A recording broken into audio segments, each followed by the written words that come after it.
In Memphis, nothing comes easy, and that's exactly how we like it. This is a city built on hustle, on heart, on grit. And at Carway, our rides are built the same way. Tough, reliable, ready for the grind. No games, no gimmicks, just Memphis-style service. Real, honest, and built on trust. Where grit meets grind, you meet your next ride. Carway, grit, grind, and Pink Beetles.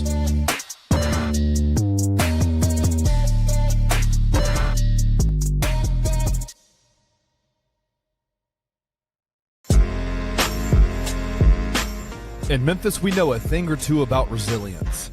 From the grindhouse to the Delta, we protect what's ours. But when pests invade your home, it's time to fight back.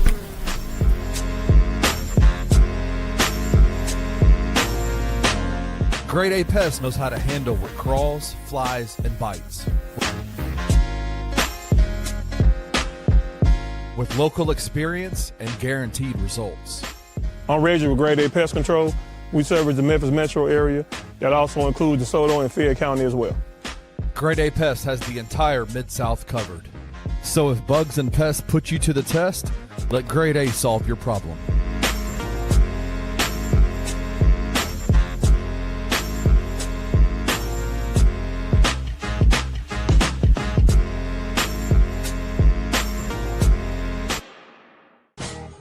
Welcome to Tigers Untapped, a Bluff City media podcast. Stepping up to the microphone are your hosts, Trey Lasley and TJ Willis. Now, let's get to the show.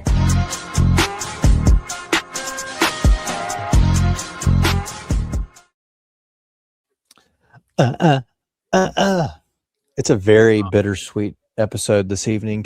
Welcome, all you fellow Tigers Untapped fans, to episode 177. Hey, nice job. Yeah. 177. It's a little bit bittersweet. You'll notice it's just Kenny and I tonight. TJ has been fired from the program. Yep. For taking an unapproved family vacation.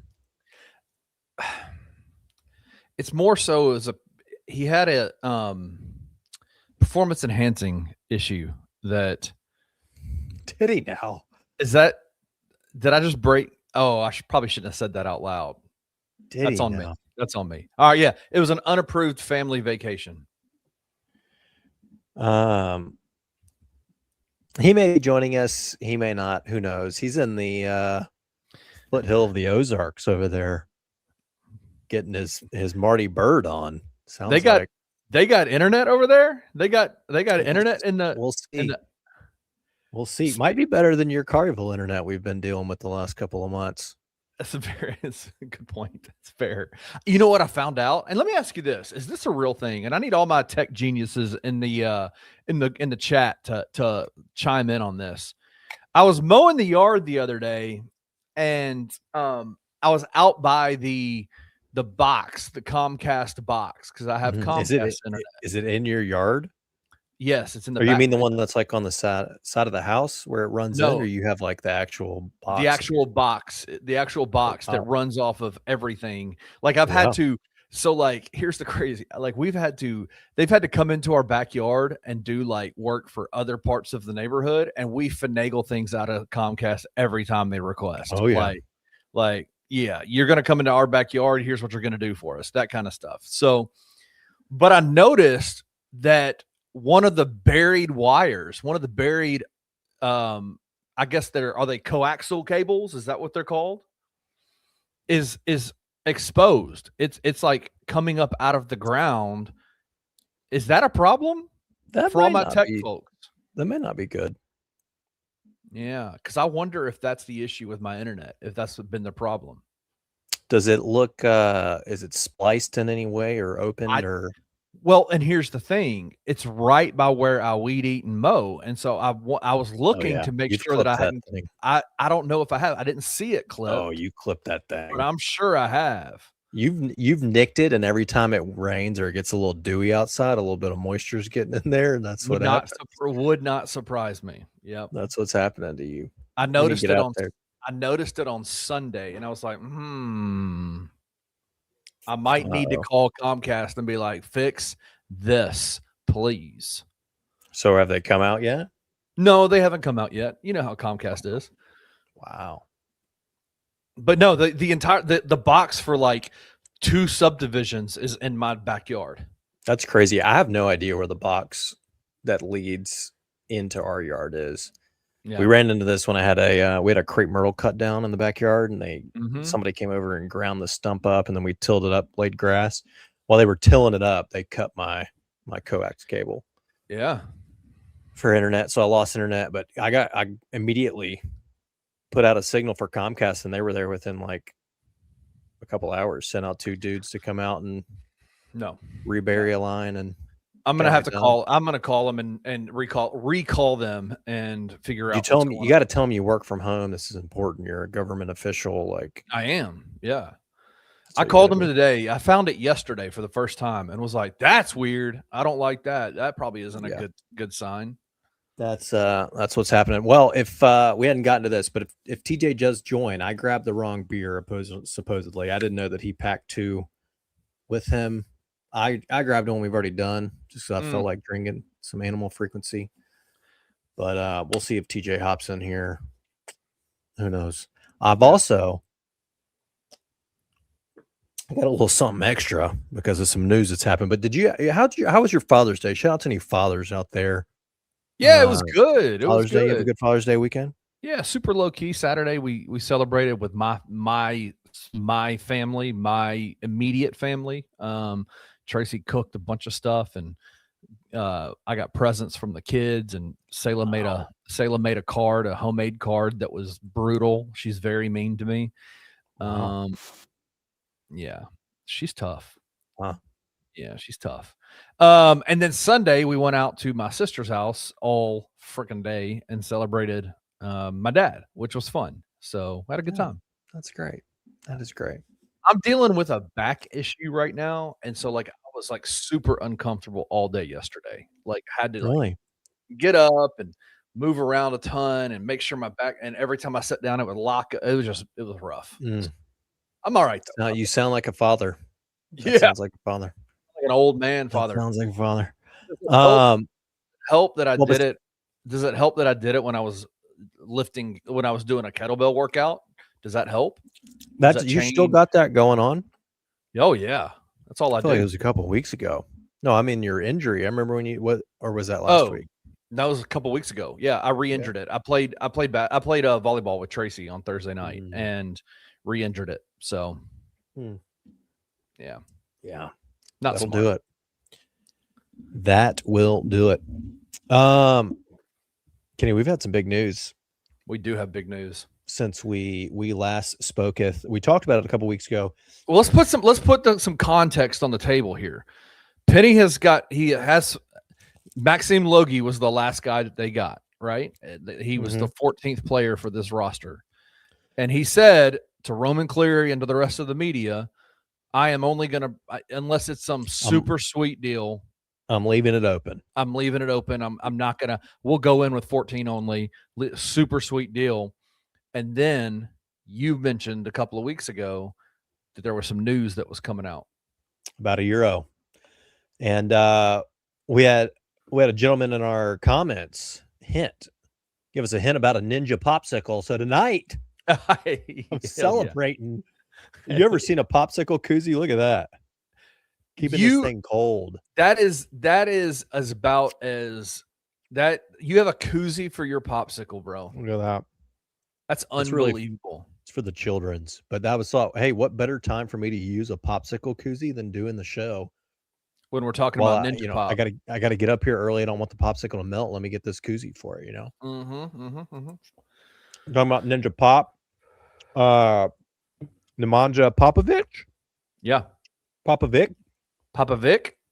Serbian. Really probably he's a power forward, right? I don't is he 6'7", 6'9"? I've seen it somewhere in between there. And he's listed at 6'9". He plays in the post in Serbia. If you watch his Your footage. boy Mason Johns put him out there at 6'7". Yep. I think he said it is a typo. Oopsie. An oopsie typo. Did he say that? Oh, Yeah, I didn't see that. He said it was an oopsie typo, but he's listed at 6'9". Yeah, officially 6'9", 24-year-old from Topola, Serbia. He's been playing in the what is it, the Polish PLK league? Is that right? Yeah, it's the #1 league in Poland. Yep.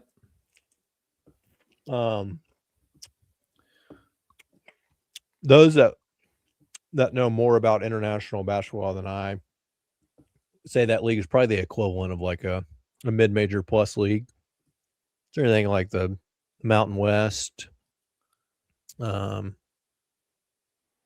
maybe? Yeah. But he was teammates with none other than Memphis's own Malcolm Dandridge. You think Malco put in a good word for the university and the city of Memphis to get? I would suspect he probably did. Yes. Get old Ninja Pop over here. Yeah, I mean, you can look at you kind of wonder like, all right, what is Malcolm's comparison in terms of like the numbers that they've put up? And Malcolm was averaging 4 points a game, and with this Polish league team, and Ninja didn't Pop play a ton either. And Popovic led the team in what, points, rebounds, blocks? Yeah, average 14 and 7, I think. I think he had multiple player of the weeks. Yeah, under his belt. I don't know. I like the way he plays. I like the addition. It seems like a solid addition. I do have a bit of a concern on maybe some eligibility, but who knows? Anything flies these days.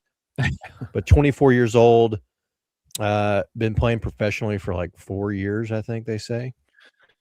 Yeah, he started playing. Roman Cleary wrote an article about it. He participated in the 2019 NBA Basketball Without Borders camp with Denny Advia, Killian Hayes, Julian Strother, who are all NBA guys now. Initially declared for the 2021 NBA draft, but withdrew his name at that point. When did he start? He started playing professionally in 2018 and 19. So he's been a professional for a minute.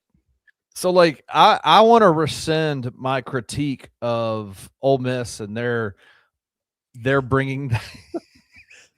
By the way, that dude ended up not being nearly as good as he looked against us for the remainder of the year. Yeah, he didn't. Yeah, he wasn't great, but yeah. Anyway, college basketball, man. College sports in general, it's in a weird bad spot. I would say college basketball more so than football right now. Just from an NIL perspective, I feel like NIL wise, basketball is it's insane how much these guys go for. Yeah, the professionalism of it, bringing these European whatever, we're benefiting from it now, I guess. If he gets eligible, 6-year European professionals. But I mean, shit, we saw it today. Dusty May, you just won a national title. You have arguably the best job in college basketball outside of possibly Duke or I don't know, And he just left to go coach the Dallas Mavericks with his son on the team, where he was quoted literally like 8 weeks ago saying he had no intention of going anywhere before his son graduates. And here he is. They made him an offer he couldn't refuse, Trey. Do you understand it though? I mean, like we'll get back on Nemanja, but like I don't blame Dusty May at all, right? Like I don't either. I put it in the Discord. I mean, that just, if anything, that just tells you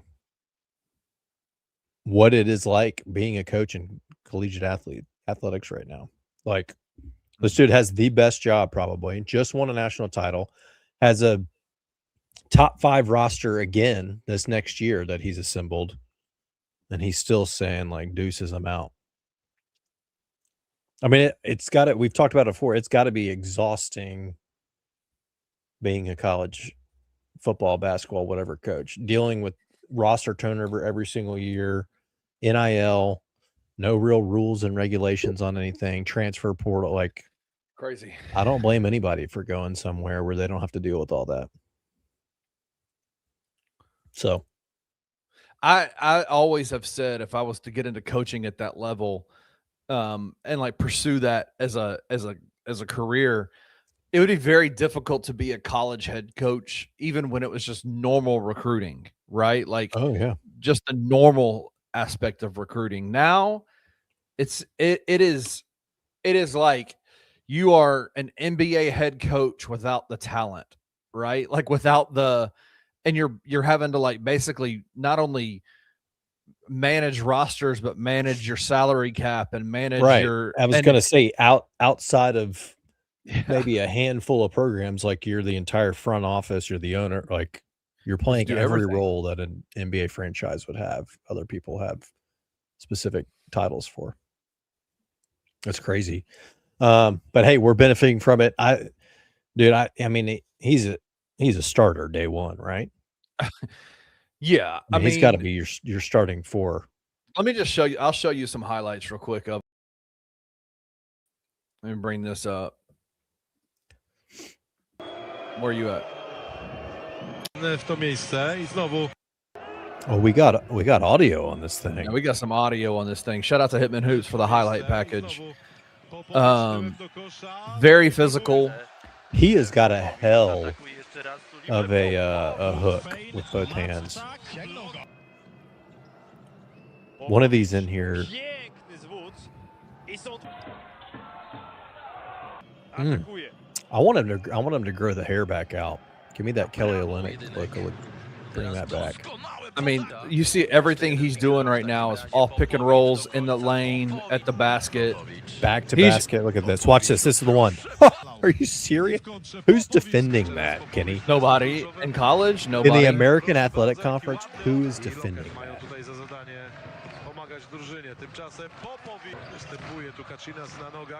Popovic. I mean, everything. Look at him bringing the ball up the court. Come on, man. I can't wait to hear Willa say Popovic. Popovic. He's finishing with both hands. Physical, bodying people up. I think Hitman in his initial report about it said he talked to a European scout who said that he's extremely physical and talks a lot of shit. Which I feel like is a little bit abnormal for kind of Yeah. Euro style guys a lot, right? Yeah. Like a little bit more finesse, skilled oriented. But dude, I think that fits in perfectly with I what mean, we're just trying to do. just think about like what this front court looked like last year and what it's going to look Versus- like now. Yeah, gosh. Like with We're not Nemanja, nobody's bodying us. with Nemanja Popovic, with Maxime Logie and Cornelius Williams, like this front court. And I know there's a ton of folks that are saying, even in our very own Bluff City Media Discord, which you can join for free, join it.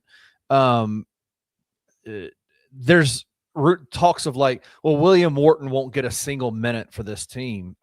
I don't buy that. I think he absolutely will play minutes for this team this year. There's a reason why he came back. Like if he wasn't going to play, Sure.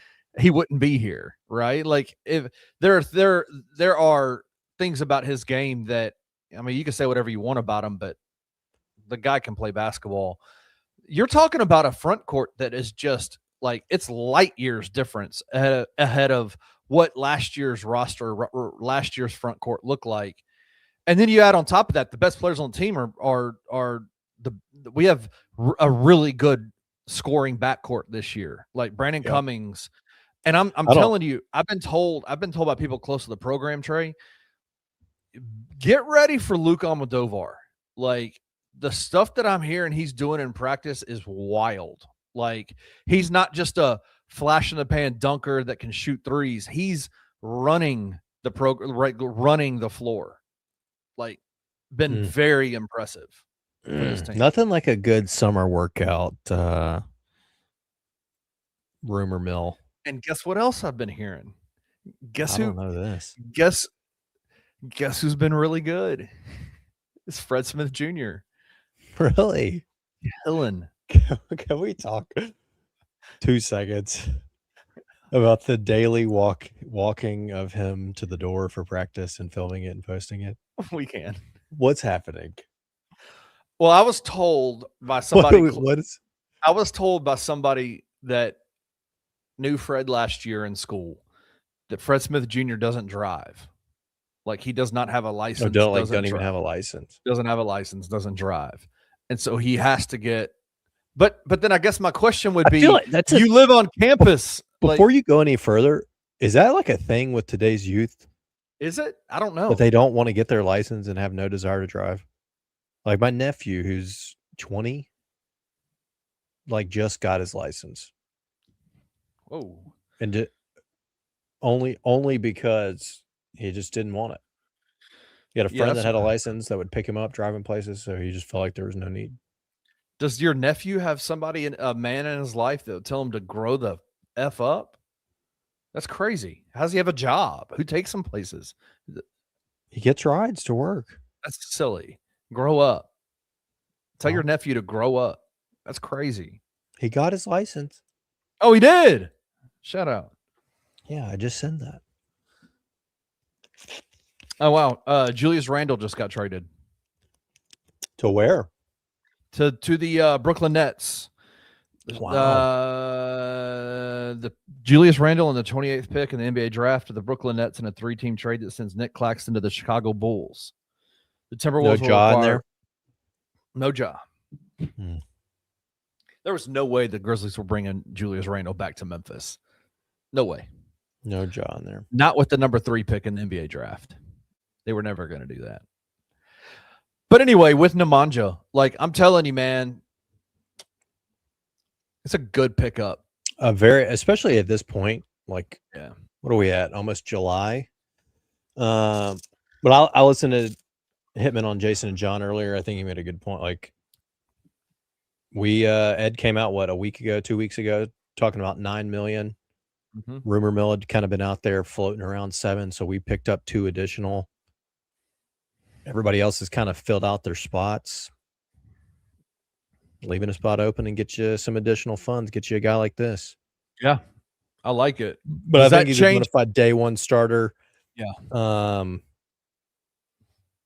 mean, I don't think it really changes my expectation if that's what you're about to ask, but I do think this is another really solid piece. I think the way that they've constructed this roster makes a whole lot of sense, and I can see the vision for what they're trying to do as opposed to last year. Well, then let's nail down what your expectation is. If it doesn't change it, what is your expectation? Because my expectation is this roster, the way this roster has been built, this team is going to compete for the American regular season and conference. Is that? Oh, yeah. Given everything, they've laid it all out. You have everything you need. You got the staff you wanted. You've got the NIL funds. You've gotten what you need to get.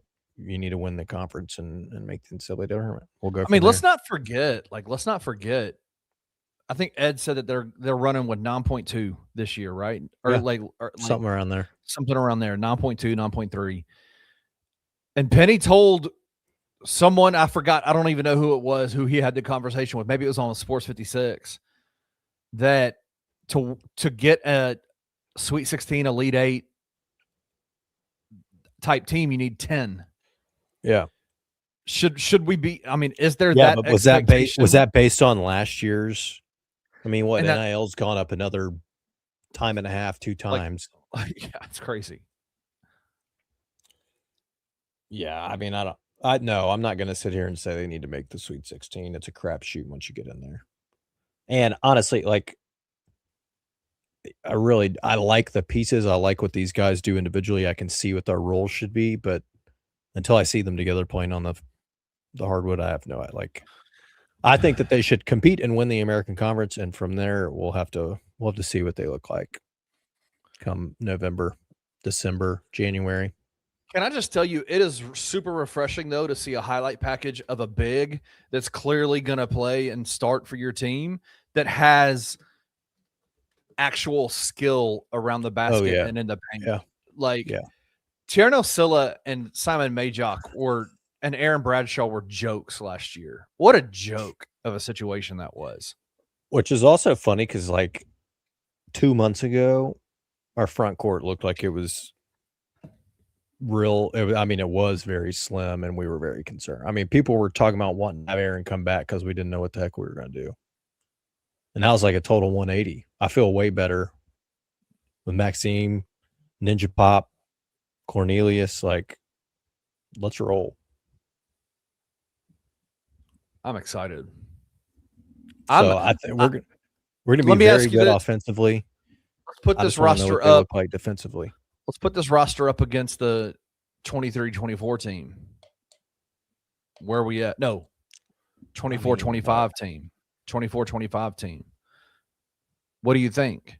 What roster do you like more? I mean, if you ask me right now today, I'm taking 24-25. Is it because you got to see 24-25 in action? Yeah. Okay. Because I don't think conversation after. Yeah. Because let's not forget, like, going into that season, we were like, who the hell's coming off their bench? Exactly. Right? Like, who the hell's coming off their bench? But I think with that, like, I know what I'm getting from 24-25 with this. I like what I think I'm getting, but I don't know that I'm getting that yet. Yeah. But it seems like the pieces are there to get right as much or more. I can see what they're trying to do, and I like it. Mm-hmm. And now it's just, I hope that it fits. The fun thing about somebody like Popovic too is Bartorvik has no idea who he is or what to do with him. Can't do shit with him. He's like, computer error. We're about to throw the metrics way off. You go to Bartorvik right now and you try to add Nemanja Popovic. Good luck. So what that does, though, is that just takes out the conversational piece around what Bart Torvik doesn't like him. Well, yeah. Bart Torvik doesn't know what to do with him. Yeah. You got to actually watch film and kind of figure out what it's going to look like and go, oh, these dudes are actually like Nemanja Popovic is actually pretty good. Right. And Bartorvik's pretty heavily reliant, I think, on previous years. And I mean, how do you add in the Polish PLK league and what he was able to do in that into something like that? So do you weight it for a mid-major conference? I mean, maybe. Maybe just say, all right, he played for the Sun. The way things are with college basketball, he better figure out how to add these Euro guys into there. It's happening. You got to. Right now we're sitting at 109 in Bart. Gross. I guarantee this, we're not finishing 109. Nope. I agree. Hell no. I agree. Hey, roster solidified, coaching staff solidified. We got everything we need. Let's play ball. I agree. Let's do it. We did we didn't talk about this last week, but the our Atlantis pod or whatever you want to call it is it's set, right? It's set. It's we're in the not great one, right? I mean, I don't know. How do you determine that? Who's determining that? How do you determine which one's better than the other one? Let me see. The 18 tournament. It is the Atlantis one, right?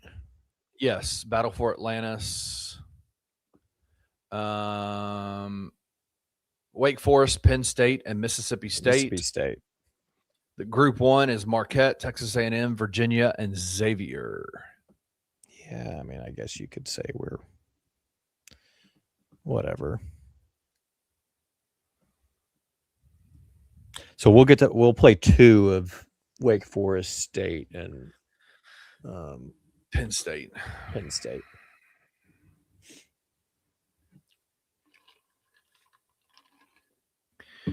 Texas A&M. I don't mind Texas A&M in it. Oh, they're in group 1 though. They're on the other side. I wonder why they decided to get away from the bracket thing and do 2 separate, like. Does the winner of those 2 brackets face off in the championship? Is that how it works? No, you only get 2 games. Oh. It's only 2 games, so we'll play, I don't know, Wake or somebody, and then play the winner or loser of the other game. There you go. So, I don't know. Basketball will be here before you know it. Guess what's coming quicker though? Guess what's going to be here? Guess what's going to be here soon? Buddy ball, the American style, not the soccer, which has absolutely been fantastic. All right, let's do this.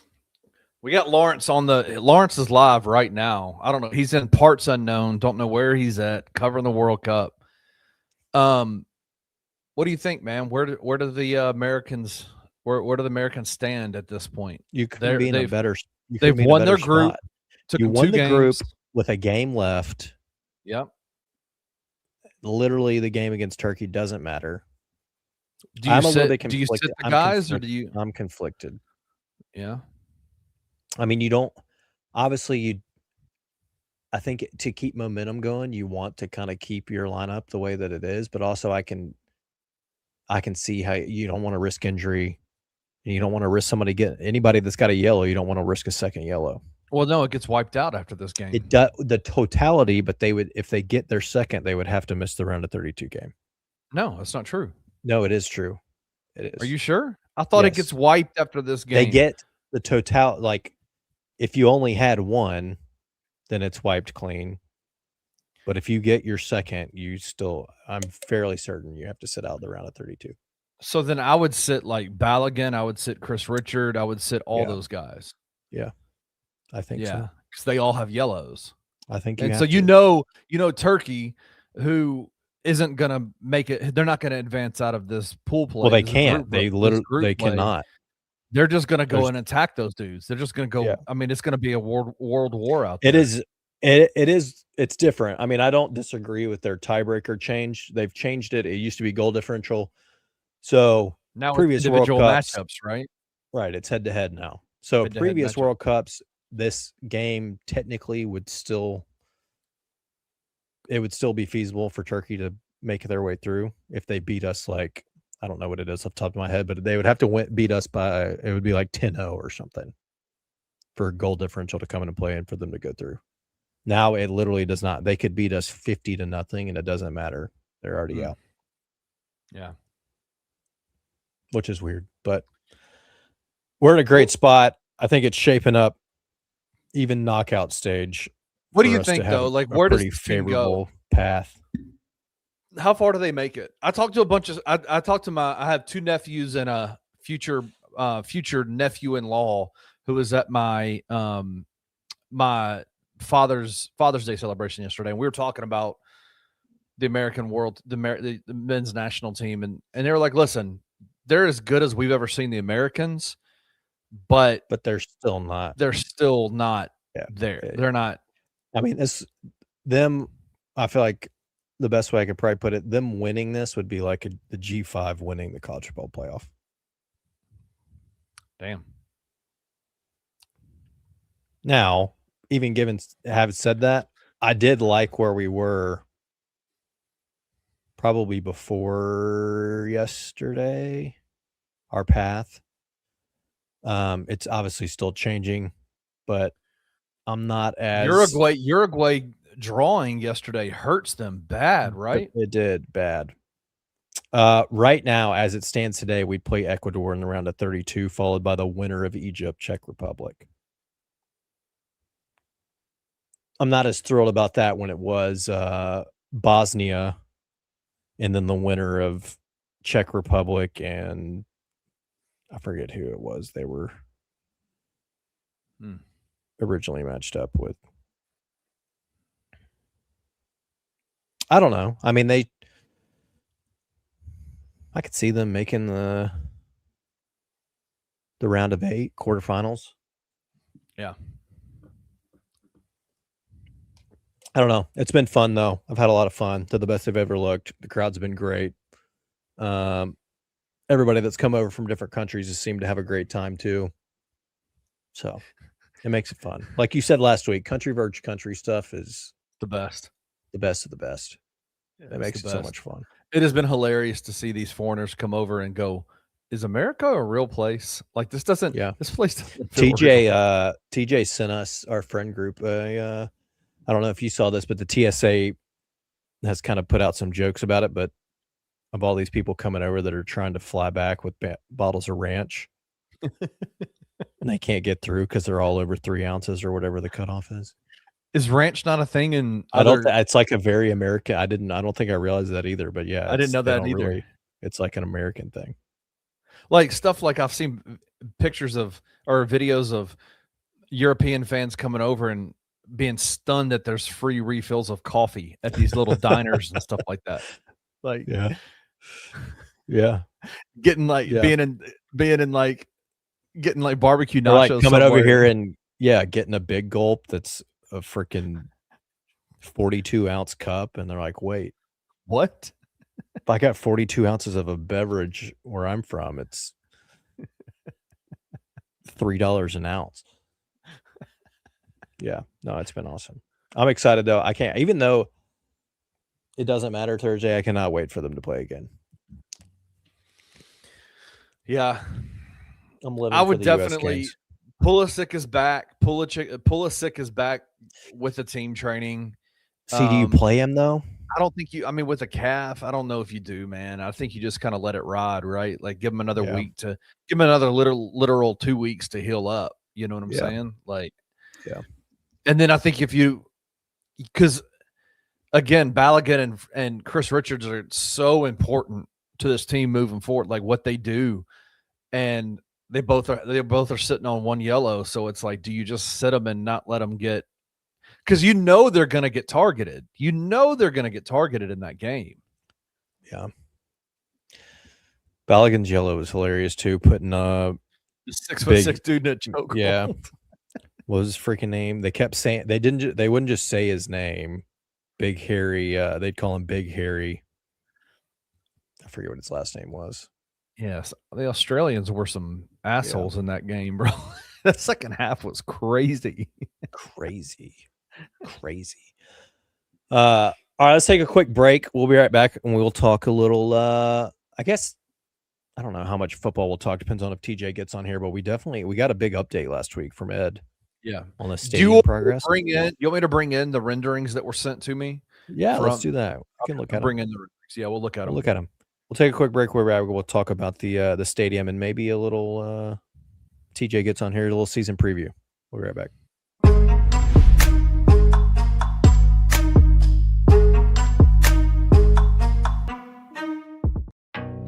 Some dreams don't just come true, they come with 4 paws. At Puppy Dreams, we match loving families with happy, healthy puppies. From playful companions to lifelong best friends, your perfect match is waiting. And with our professional grooming spa, your pup will look as amazing as they feel. Visit Puppy Dreams today and meet the one who's been waiting just for you.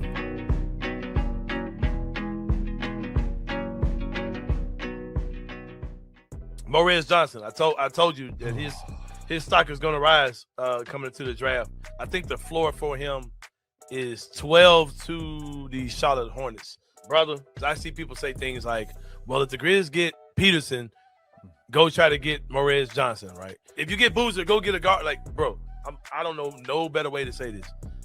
I don't give a damn.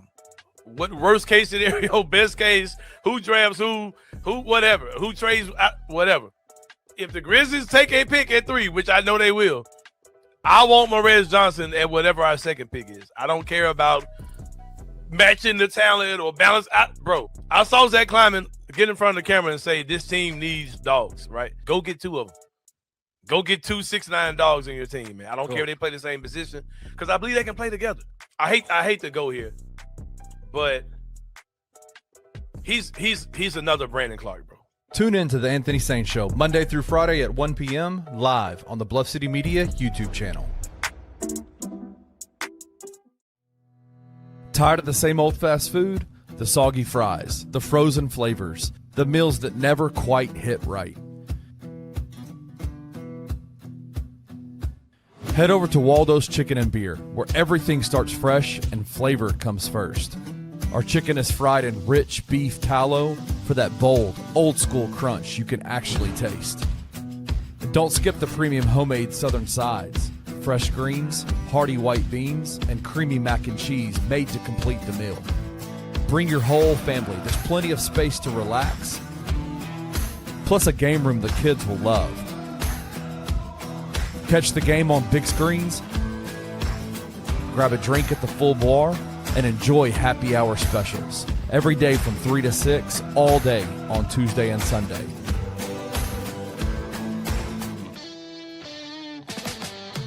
Waldo's Chicken and Beer. Real food, real flavor, made from scratch.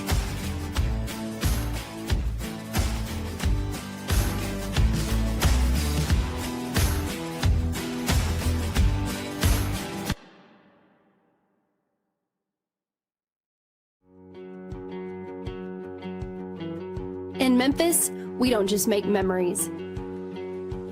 We make moments. A Memphis-owned brewery where great beer meets great times. Crafted right here for the city we love. Live music, game days, and events all year long. There's always something happening at Grind City Brewing.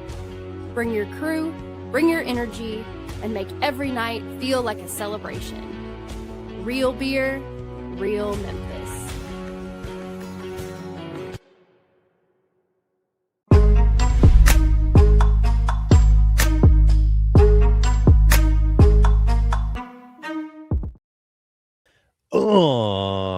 Pull up those renderings, dog. I'm having such nostalgia right now because you know what one of my favorite times of the year is every single year is when Jeb Hill on X starts doing the countdown with the plays. Yeah. Because we're on day 68. We have 68 days. And so 68 days. 68 days until Memphis Tiger football. And the highlight is a 68-yard touchdown from Seth Hennigan to Javon Ivory in 2022. Javon Ivory. Man. Holy cow. I'm telling you, there are some Memphis football, like Johnny Memphis. I know he comes in the show every once in a while. Jeb Hill, Memphis Homer, those guys. I love Memphis fans that just bleed blue and gray. It's so much fun, man. Oh, wow. I remember this touchdown. I do too. Anyway, a lot of fun. Wow. A lot of fun. 68 Whoa, days. did you see the one before that, though? Nuh-uh. 1963 went over Southern Miss. Look at the footage on this. Yeah, they did a whole – oh, wow. They did a whole, like, news report on him and, like, his – dude. It's nuts. His whole, it's like, incredible. Memphis Tiger room is incredible. Yeah. It's incredible. Yeah. It's crazy. Yeah. It's so really cool. Great stuff. What was this last Thursday? Was it Thursday? Wednesday? It was last Wednesday. Was it Wednesday? Yeah, it was. Doesn't matter. It's after we filmed. Press conference on campus had Scott to give an update about. No, it was on Tuesday. It was on Tuesday. Tuesday. Wow. Tuesday. Yeah. Days are running together. I know. Update on the progress in the stadium. It is on time. It is on budget. If you hear nothing else, hear that, and know that the moment either one of those things changes, it'll be out of Ed Scott's mouth. And also, don't listen to anybody else but him. If you don't hear it from him, it's not true. Exciting stuff, though. He talked to you guys for like 45 minutes, probably. Yeah, it was a good press conference. Yeah, really good. Gave a really an in-depth look at kind of the changes to be expected. Shared some newer renderings, some updated looks of what the stadium's supposed to be like. Gave a little bit more info on the party deck sitch. I know that's been a big topic of discussion for us. And unfortunately, the rumblings and rumors that we had heard are indeed true. It will be a specially ticketed portion of the stadium. So not open to all fans I guess it is if you secure a ticket. You have to kind of understand, like, the explanation that was given. It makes sense. It makes sense. It might not be exactly what you want to hear, but it makes sense. It does. It is it's a fire marshal issue. There's only a cap have a limited 3,000 people that can get on the party deck. Right. And you can't be a madman everybody getting up there kind of thing. Yeah. So they're doing what they can to try to kind of test it out at first, see what they need to do. Well, let's pull up some of these renderings. I'm trying to get to the write up that kind of explained section by section everything that's going. All right, I'm gonna show you the first one. This is the aerial view with the West Tower and the party deck. This is what it's gonna look like. It's a rendering. It's got like basically what the party deck is gonna look like. You see two movable bars right there in the middle, those two kind of rectangular pieces right there. Then you've got furniture, tables, things like that. He talked about specifically in that back area back there being bounce houses for kids and places for kids to go to, things like that. Okay. The real thing is last week we talked about them closing the gap, and it looks like they have closed the gap. The gap is closed. Yeah, I mean it may not be to everybody's liking, but they are, I don't know, what are we calling it? The halo? The halo, yes. I guess they're going to have the halo that will connect. You can kind of see it here on the right side there, the connection halo. And if you look at the current pictures of the stadium from the exterior, you can see the framing of the. I think it's going to be one of the last things they probably connect there. But I think what he mentioned is the halo is like one of the last things they're going to do, right? Yeah. Like and I'll show you in a second kind of the final renderings, but they did not send it. They have a picture of the actual north tunnel that's being built right now. That's where it is right now. The rendering they sent shows kind of what it's going to look like at the end of it all, but that's literally going to be the last thing they do is the north tunnel. They're going to finish the north tunnel. So this is a good, I don't know, you might have another one in there for this, but this is also a good one just to see updates on the video board, which I don't think I knew initially were a part of. I think they had maybe mentioned this I don't think it was. Yeah, there's more renderings of that. But mainly this one is like that West Tower. The West Tower and that party deck are kind of the main centerpieces of this new rebuild. And he kind of described it, and I think it's true based on what they're doing and what they've done. They've added a lot of new amenities to the place that weren't a part of the initial renderings, that hasn't raised the prices of that still didn't raise the total price of the project. And so he described it as not just a refurbishing, but almost like an entire renovation. Like it is going to feel like a new stadium, basically. I mean I think it will. Definitely on that west side. East side, we'll see. I don't know. Well, and I'll tell you why. I'll tell you what. It's the game. It's more so gonna be in that north end zone that you're gonna really feel a lot of the game action. You're gonna feel it more, right? Like, and I'll show you this. The reason I'm saying that is because this rendering right here. This is an image from the party deck, and to the left you see what the old scoreboard looks like, and to the right you see what the new scoreboard is going to look like.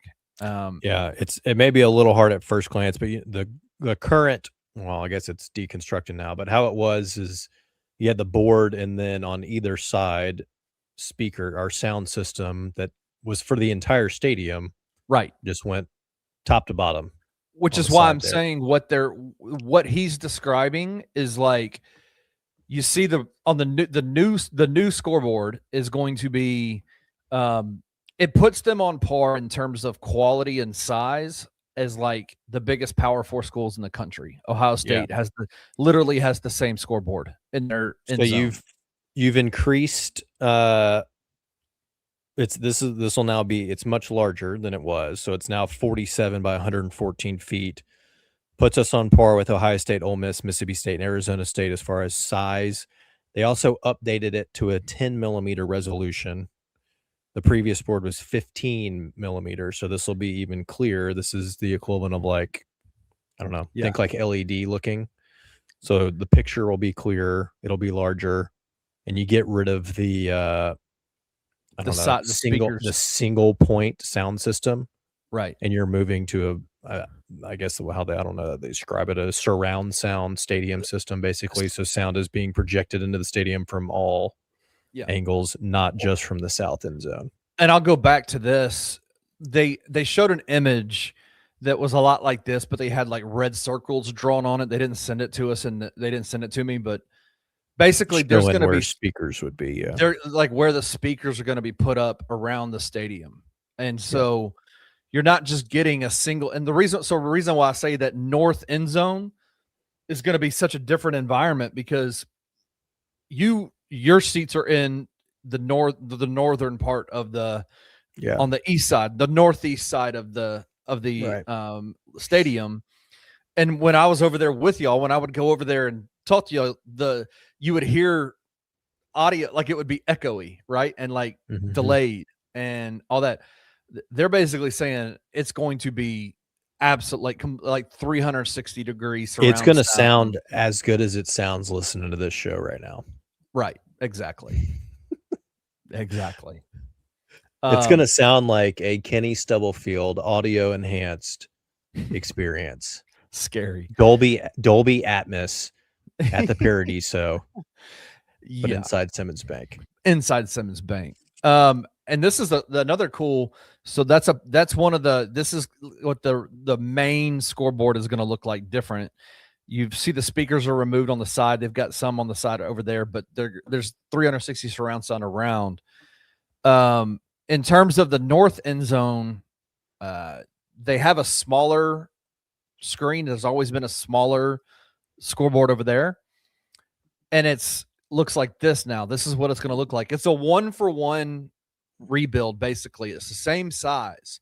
But the big thing is they're going to add video capabilities to it. There's video capabilities to that side of it now. They did not on the previous scoreboard.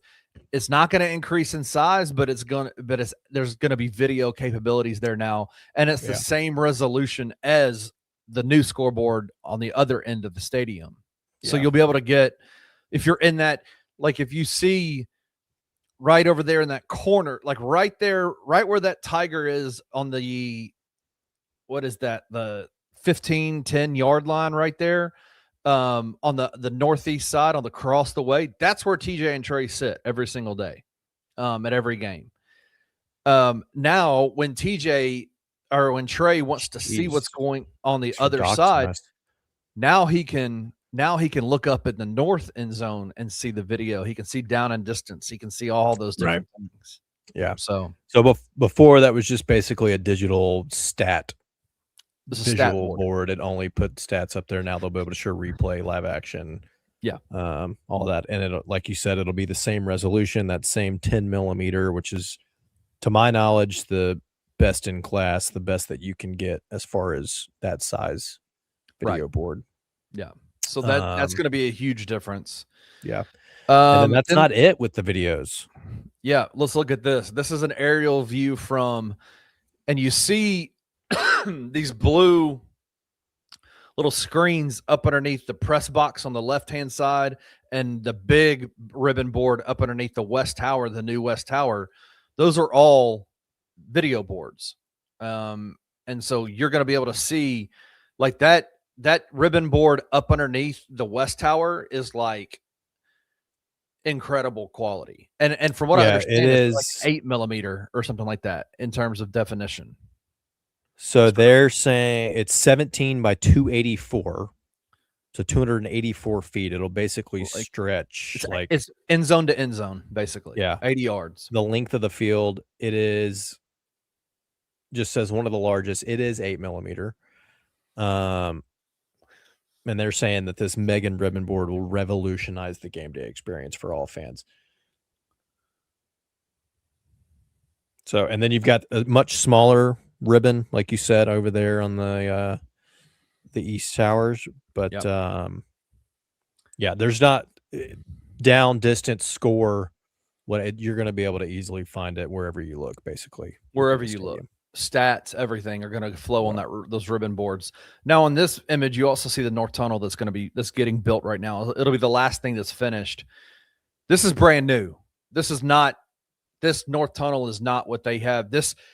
And what excites me about the North Tunnel, Trey, is that this is how, like, now that the Tigers, the University of Memphis, own this property, he was talking about specifically, man, they've had promoters from all over the world. I mean, reach we'll out. finally get to see Ella Langley live inside Yes. Simmons Bank. All the Ella fellas.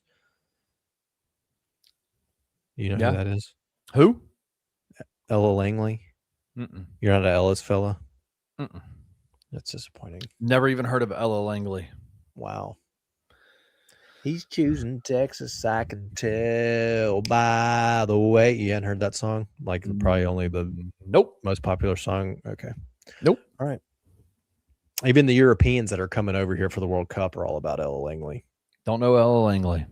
That's disappointing. We're gonna have to change our intro song to Ella Langley. All right. I'll change it this week. So, like, what they've had in the past is you see the yellow and the red and the blue little cars up above that North Tunnel. That's been where players have to come in and out, and like it gets stuck, and there's entrances for fans there, and it just becomes a cluster right in that area. So they're building out this North Tunnel, which will be the last thing they do, that will give entryway for players right to the locker room. It'll be a place where when large acts come to Memphis and want to fill out a stadium arena or a stadium, they'll go down through there. It's easy field access. It's going to be awesome. It looks, I mean, how phenomenal does that look? It does. It looks great. Do you have the nighttime view? That's the last one I'm going to show you. Oh, okay. There's another one that's the same view, but it is it's what the stadium will look like. And the reason I'm building this one up is because Ed built this one up, and this is the last image that he showed, and he said on September 5th at 6 p.m. against Arkansas State, this is what the stadium is going to look like. Yeah. The second, you can kind of see it. Okay. I didn't know you were changing it. Yeah, that looks great. This gives you a good view too. All the exterior lighting that they have said, all the lighting, I think, throughout the entire stadium is LED. It'll be customizable as far as color scheme. He said that they will keep it blue a majority of the time. I mean, look how sweet that looks, though. But they're not even area lit up like that, and they're not even showing like the actual lighting system that's going to be in place for on the field. Like when Tennessee scores a touchdown at night, and they go and they can mess with the light and do all that stuff. That's all going to be capable in this new arena, in this new stadium. Yeah. So they've got Muskau color changing sports lighting system. So that's the interior stadium lighting that Kenny's talking about. Then they've got the color changing LED lighting that's installed throughout the entire concourse. So that's what you're seeing with that kind of blue hue underneath and around the concourse. That looks so good. So yeah, you think about start of the fourth quarter, lights flickering on and off, that kind of thing. Like we're getting the entire big time program feel. You know what I mean? This feels like a big time program. Shit, Collierville High School's been doing that for 2 years, where they got that freaking lighting system. So good for us to finally catch up. I saw somebody, and I can't remember who it was, tweet out today saying the new renderings on the stadium, it looks like a Big 12 stadium. Is what they said. Yeah, I mean, it's going to be the best in the G5 and arguably better than a lot of P4 schools. Well, and they said, and I think the capacity has fits. It's like 45, I think. Yeah, it fits. Which right now exactly it's what right now it's 65. What you need it to be. Yeah. Yeah. I mean, that's going to make it feel more intimate, feel more crowded. And then you still have room. You know, phase 3 of what all of this was when it first came out was adding that kind of covered seating section over the plaza. So like the option for that to be done is still there. And I would imagine that is something that can be done post. Right, between a December and August and be completed, you know, in one off season. So I'm fired up. It's impressive. I can't wait for September 5th. Oh, that's a good. You think they better have the stadium updated in the college football game? Yeah.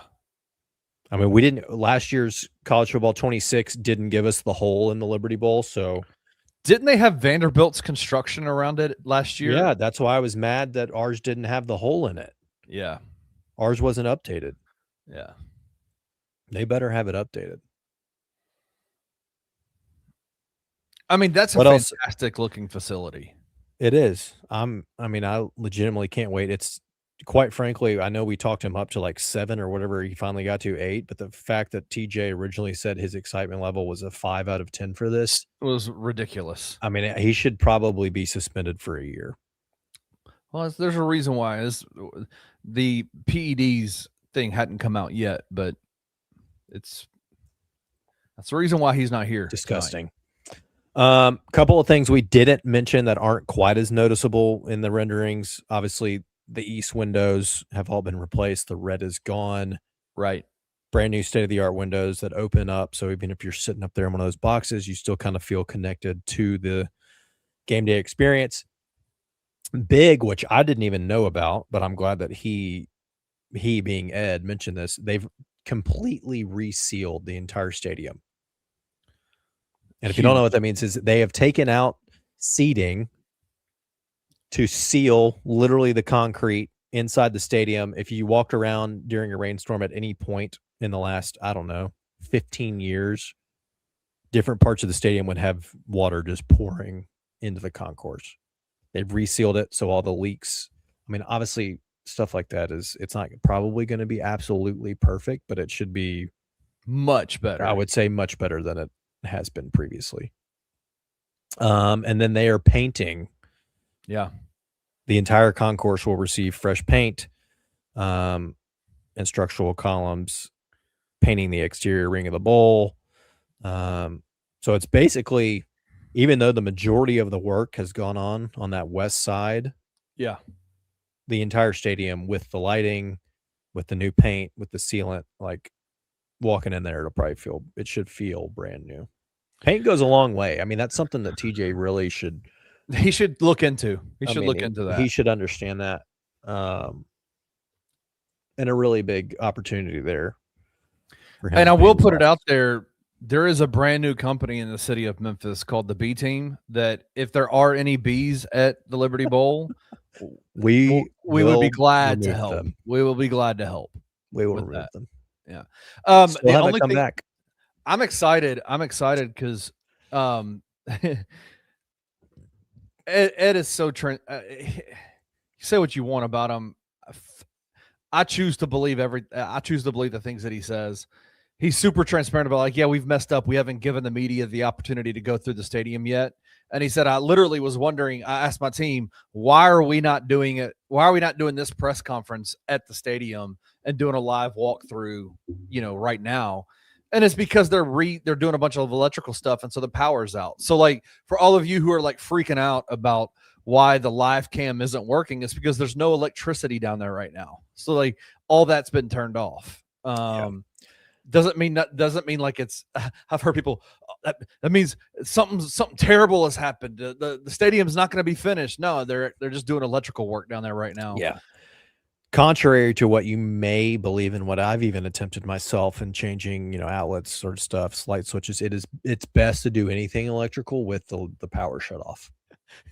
That is absolute. On a percentage wise, when you do work around your house and it tells you, hey, first step is turn off all electricity, how often do you do that? It really depends on the project. I'm going to honestly say most of the time when it says that, I don't, because I'm not doing anything with the electrical, but you probably should. You probably should. Probably should. All it takes is one quick zap and you're like, Is it really so difficult to walk outside? Just flip the breaker. Flip a breaker. See, the problem with my house is, I probably could have solved this years ago. They're not labeled. Exactly. So it's a game of, I either have to call Natalie and be like, hey, can you stand in this room? I'm going to sit here and flip breakers, yell at me when it goes off. Or I've got to play the game where I flip one, I walk in, oh, that wasn't it. Go back, flip it on, flip the next one. Oh, that's not it. I should have just labeled them by now, and then it's not a big deal. Yeah, I have two boxes in my garage that have outlets to them. The new one that the new one in there that we've put in a back screen porch on our house. Wow. The electrical people, they labeled everything. It's labeled perfectly. Mine, the one that not labeled. I don't know where anything is on that box. Yeah. So most of the time, that's why I don't do it. I just don't want to deal with figuring out which one it is. Yeah, don't want to. And you just, if you get shocked, it just light your world up a little bit. It's just a little. But no, he said that I think after July 4th, they're going to do a tour of the Simmons Bank Liberty Stadium for media and let us go around and take video and stuff like that. So I really hope it's not like immediately afterwards because I'll be out of town. But I really hope that's going to be cool. That's going to be really. If it fun. is while we're out of town, you're gonna have to figure something else out. We're gonna have to get a one-on-one or something. Yeah. So we need to get in there and get the full experience. Yeah, we do. All right. TJ didn't make it. It's a $500 fine. It is. He said he'd be here. We had another topic we wanted to discuss, but it's only good with TJ. Like it's TJ really needs probably to be only, we'll do it. I'll give you guys a quick, I don't know, we might do it next week, but I have secured the 2026 Phil Steele. How many years of that preview. of that magazine do you have? That preview? I kind of alternate. Some years I get it digitally, and some years I actually. Well, for a while I stopped getting the magazine because I could never find it in the Collierville Barnes and Noble. They never had it. But you know what? Germantown opens up their own Barnes and Noble. Walked in there today. Had it front and center. There you go. Front and center, ready to rock. TJ's not going to be available. Can I be TJ? Jonathan McCauley wants to know. Honestly, that might become permanent. If you come in here, 80% of the viewing population would not be able to tell the difference. It's a very good point. When I first met the two of them, I got them confused all the time. When TJ cut his hair, I was like, wait, when did Jonathan McCauley become a Oh yeah, they used before TJ grew his hair long. I mean, same haircut, everything, same build. They were the same person.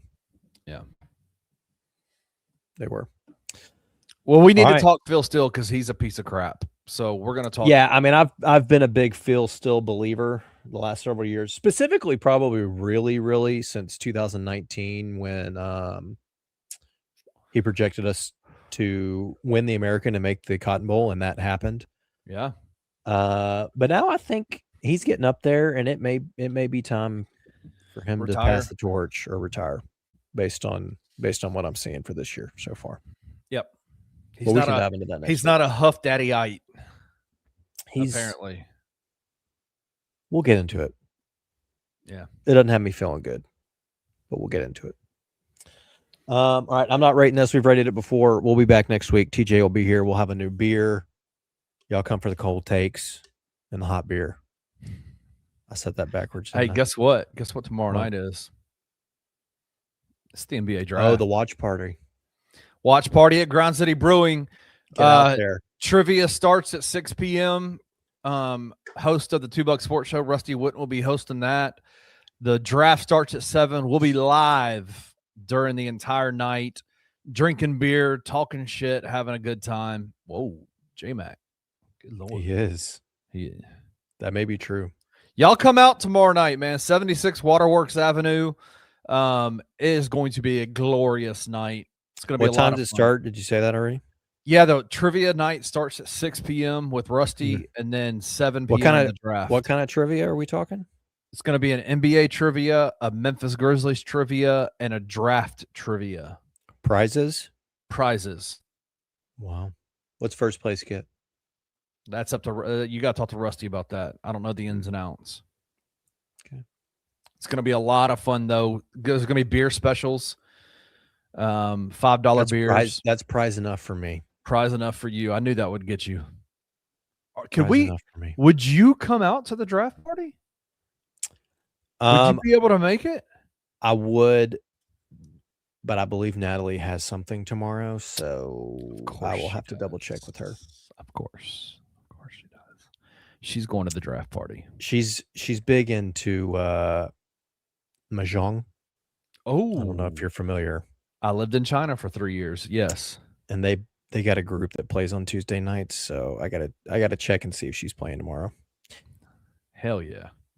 So that is like a thinking person's game. it is. Like, they use it. It's much more just social for them. Yeah. All right. Well, listen, I know Trey might not be able to make it, but y'all should definitely come out. As we close the show down, I'll show you this video. Live with it. Memphis. It's been a dark and stormy road to get here. I think everybody should be worried about my reaction and not other people's. I think my reaction is more important. It was just announced officially that the Jazz are bringing in Jaren Jackson Jr. from the Memphis Grizzlies in an 8-player trade. But the future is now. Join Bluff City Media and Grizz Nation at Grind City Brewing on June 23rd for the 2026 NBA Draft Watch Party. Big screens, cold beer, live reactions, and every pick that can change the future of the franchise. Will it be a collapse for Cam, awful for AJ, or disaster for Darren? Whoever it is, you don't want to miss a single moment with the best fans in the city. Party starts at 6, draft starts at 7. Bring your friends, bring your opinions, bring your draft boards.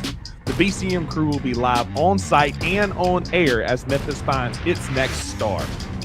June 23rd, Grind City Brewing. The future starts now. Let's draft, Memphis. If you enjoyed this episode of Tigers Untapped, leave a rating and a review wherever you download your podcasts. Like and subscribe at Bluff City Media's YouTube page.